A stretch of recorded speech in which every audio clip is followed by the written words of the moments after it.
कर, पहले अपने माँ बाप की जरूरत पूरी करो।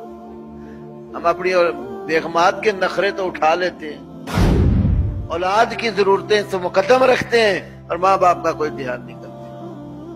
जितना माँ बाप का ख्याल करोगे, याद रखो माँ बाप की दुआएं बड़ी रंग लाती है, उतना ज्यादा आदमी को अल्लाह नवाजता है। मैं कभी कभी अल्लाह की नेमत को बयान करने के लिए कहता हूँ, वरना अल्लाह रियाकारी से बचाए। मेरी वालिदा मोहतरमा, मैं सब बहन भाइयों से बड़ा हूँ, 10 हम बहन भाई हैं, तो शुरू से मैंने उनको अपने साथ रखा है। वालिद साहब मेरी शादी से पहले ही फौत हो गए थे, तो मैंने अपनी माँ से कहा कि अक्सर ये होता है कि बड़े की शादी हो गई, लैदा हो गया, दूसरे की हुई, वो जो पीछे छोटा रह जाता है, माँ बाप उसके साथ होते हैं। तो मेरी जाती ख्वाहिश है कि आप मेरे साथ रहें। अल्हम्दुलिल्लाह आज तलक साथ हैं और मैं उसकी बरकत बहुत देखता हूँ। शुरू में जब मैं लाहौर आया था तो मेरी तनख्वाह थोड़ी सी थी, 2000 रुपया जमात से मिलती थी, 700 रुपया मुझे स्कीम और मस्जिद में होता था, वहां से तनख्वाह मिलती थी। वो 700 मेरा किराया होता था, तो 2000 मैं अपनी वालिदा को देता था। एक दफा मुझे कहने लगे कि बेटा अब 2000 में गुजारा नहीं होता, तो 1000 और बढ़ा दे, मैं दुआ करूंगी अल्लाह तेरे लिए बरकत देगा। तो मैंने सोचा चलो मैं साथ कोई और काम काज कर लूंगा, हुनर अल्लाह ने मुझे कई दिए हुए हैं, तो मैं साथ और काम करूंगा।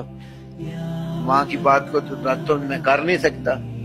खैर मैं जू ही आया, अगला जुमा मैंने पढ़ाया, जुमे के बाद बैठे, वो जो मेरे स्कीम बोर्ड वाले दोस्त थे हाजी जुल्फकार साहब, अल्लाह उनकी जिंदगी में बरकत दे, मेरा बड़ा अच्छा वक्त उनके पास गुजरा। मुझे कहने लगे कि 2000 रुपया आपकी तनख्वाह में इजाफा कर दिया, माँ की दुआ की बरकत।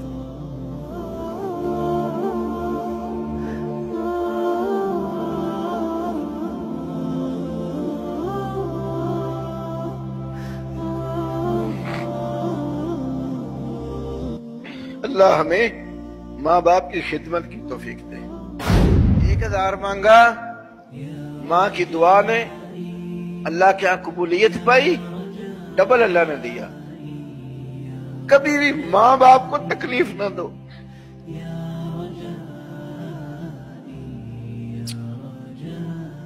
एक सवाल है, टखनों से